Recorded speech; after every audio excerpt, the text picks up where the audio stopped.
I'm going to go ahead and wire up the Lithonia lighting exit sign combo. We're going to go ahead and start this one right now. So our first one, which we're going to do, is we're going to go ahead and remove the big beam combo unit. And then I'm going to go ahead and after that, I'm going to switch the exit signs to green. So I'm going to go ahead and wire this. I'll remove the big beam combo unit down. And I'm going to go ahead and wire this up. And then I'm going to switch the two exit signs to green. And that's going to be cool. Let's do it. Okay guys, now I'm going to go ahead and wire this up. So of course the white wire is supposed to be the positive and the red wire is supposed to be the negative. But don't worry, I might put those books here, like to hold the exit sign like this, I believe. It could fit like this or something.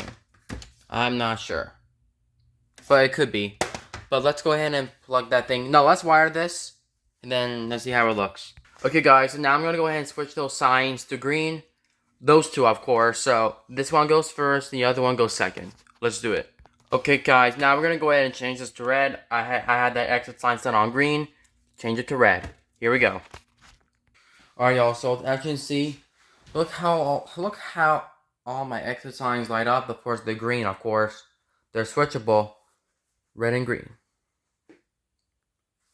Look how cool it is. Like really cool, isn't it? All right. Thank you guys for watching this video. Please comment, subscribe, and you guys have a good night.